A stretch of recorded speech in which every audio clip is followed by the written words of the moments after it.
मुख्य सूत्रधार आहे यातला वाल्मिक कराड म्हणून, तो जर बाहेर आला तर आमचं जगणं मुश्किल करणार आहे, त्यांच्या कुटुंबाचा असेल किंवा गावकऱ्याचा असेल।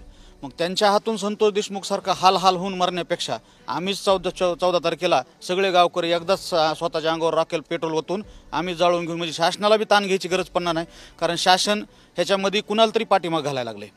जे ह्याचं काय झालंय, मेन माणूस बाजूला ठेवलाय आणि बाकीचे गोळा करीत चाललेत। हे आमचं एक काय म्हणणं आहे, म्हणजे ही तयार करणारी मशीनच बंद करा ना, म्हणजे प्रोडक्शन बंद होणार आहे, पण शासन ते करीत नाही।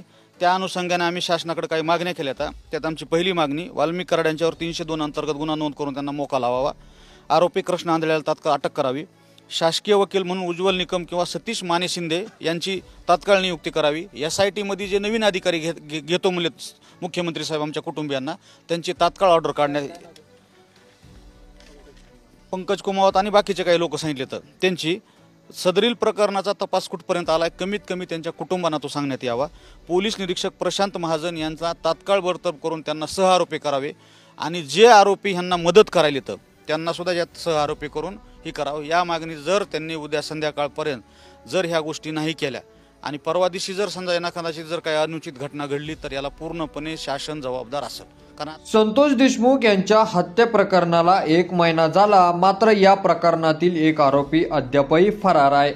फरार आरोपीला तात्काळ अटक करावी, तसेच वाल्मिक कराड वर 302 आणि मोकोकानुसार कारवाई करावी, यासह विविध मागण्यांसाठी संतोष देशमुख कुटुंब आणि मस्साजोगचे ग्रामस्थ टावरवर चढून आज यांनी आंदोलन केलं।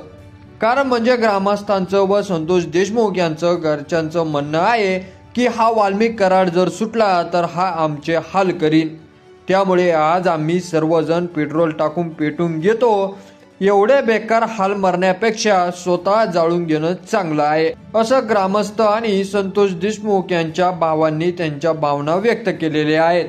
की यावर तुम्हाला काय वाटतं ते तुम्ही आपल्या कमेंट बॉक्समध्ये लिहायला अजिबात विसरू नका आणि चॅनलवर नवीन असाल तर चॅनलला सबस्क्राईब करा। धन्यवाद।